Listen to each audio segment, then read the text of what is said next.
The views expressed in this blog are hosted on my own website, are strictly personal, and do not reflect the views of any organization.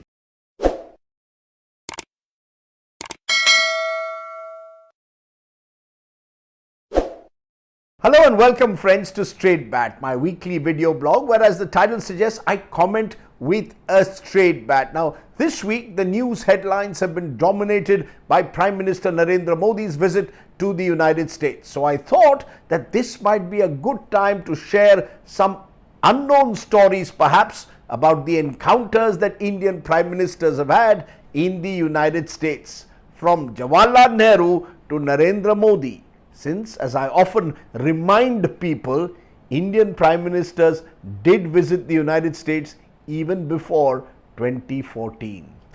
But let's start with Prime Minister Modi, since he is the star of the show at the moment. My story about Narendra Bhai in the United States actually predates his becoming Prime Minister and even Gujarat Chief Minister. Take a look at this picture on your screen. This one was taken sometime in the 1990s when Prime Minister Modi was a BJP secretary in Delhi and had travelled to the United States on the invitation of some Gujarati NRIs. Here is the Prime Minister in his white sleeveless kurta with the White House in the background, looking every inch the curious tourist. Few would have imagined that one day he would be an honoured state guest in the very same White House. But that's not my Modi in the US story. The year I'm talking about is a flashback to September 2000. That's the year Atal Bihari Vajpayee was in New York and as Prime Minister, and I was reporting that visit for NDTV. Now, among Mr. Vajpayee's many functions was one in Staten Island near New York, organized by a group of NRIs and the overseas friends of the BJP. One could sense in the crowd a strong BHP presence. This, in fact, was the site where Mr. Vajpayee famously said in his speech, "Once a Swayam Sevak, always a Swayam Sevak." Now, in this Ladar Raj saffron gathering, I noticed a familiar figure in the background. It was Narendra Bhai sitting quietly in a corner. No one seemed to pay much attention to him since the entire focus was on Prime Minister Vajpayee. But as the function was ending and Mr. Vajpayee was about to leave, he appeared to notice his BJP colleague. "Arey, yahan kya kar rahe ho? What are you doing here?" Mr. Modi mentioned that he was here in New York on the invite of a few of his overseas BJP friends. Mr. Vajpayee responded, "Arey chaliye ab wapis India lautiye." He smiled. You see, Narendra Bhai or Narendra Modi had been in the United States for several months that year, almost in exile. Yes, exile, my friends, from the BJP. You see, he had been BJP secretary in charge of Haryana, Himachal and Jammu and Kashmir.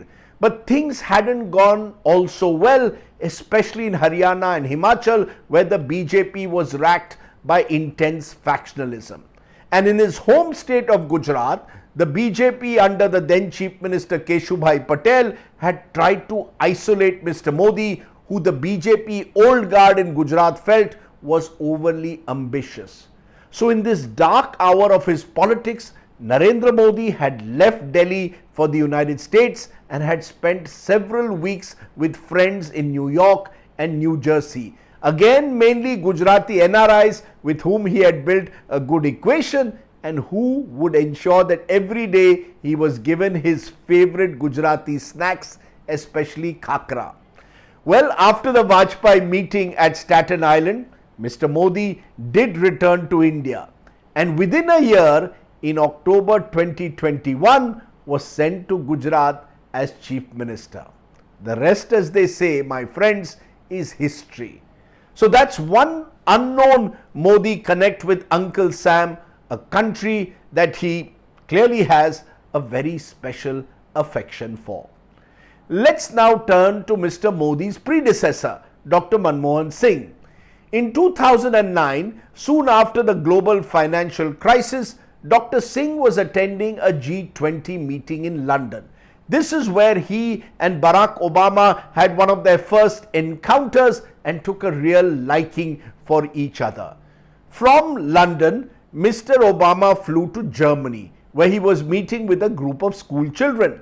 He asked the children who was the political figure they admired the most. The children mentioned Mr. Obama himself and actually counter-questioned him. Who do you admire, Mr. President? This is where Mr. Obama mentioned Prime Minister Singh. He is the leader I admire at the moment. In fact, the US President reportedly even insisted that Dr. Singh autograph a photograph of the two leaders together at the White House for his personal album. Let's turn the clock back even further now, to a time when Indira Gandhi was Prime Minister and to the fateful year of 1971. Ahead of the 71 Indo-Pak War and amidst the growing refugee crisis then in East Pakistan, later of course Bangladesh, Mrs. Gandhi engaged in a frenzied diplomatic outreach, traveling to Europe and then also to the United States, which at the time seemed to be siding with the Pakistani dictator Yahya Khan. Indira did not like the US President Richard Nixon, and Nixon did not like Indira.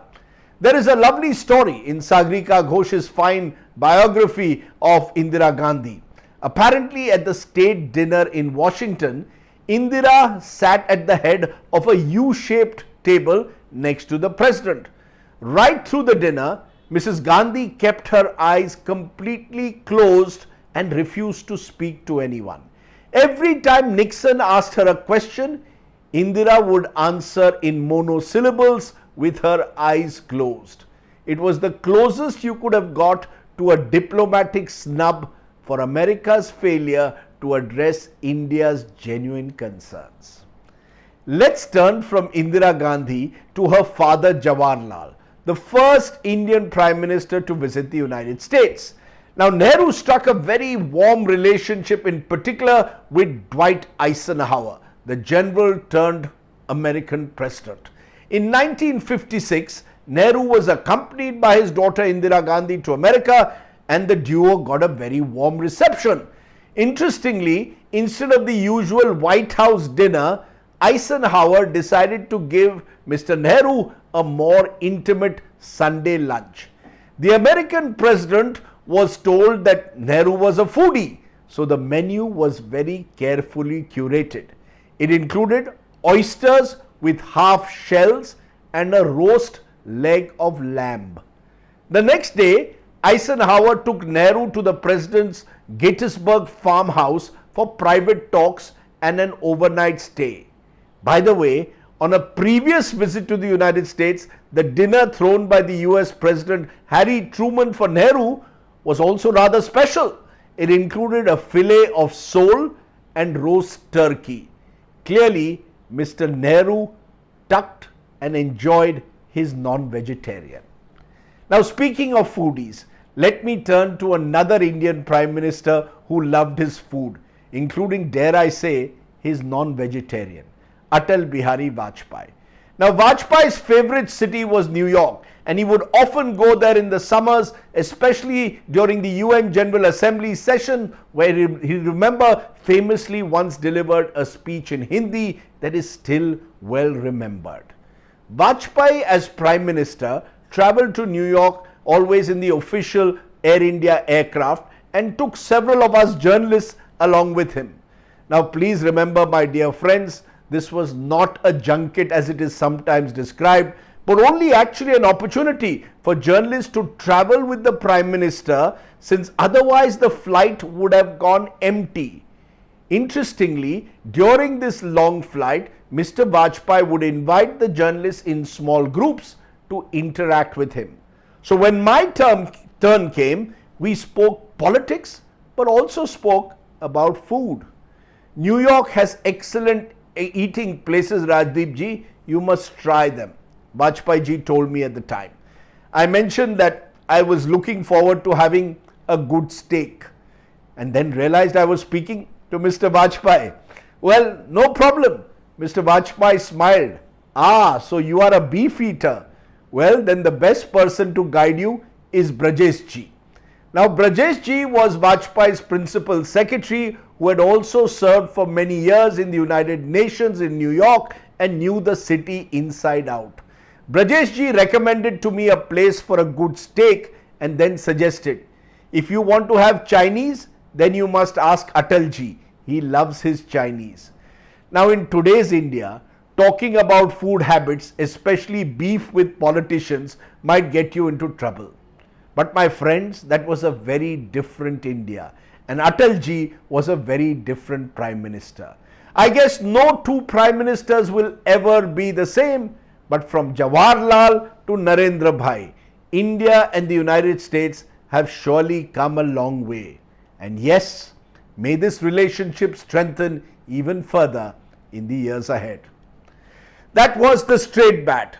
Do subscribe to my YouTube channel for many more such videos. For now, stay well, stay safe.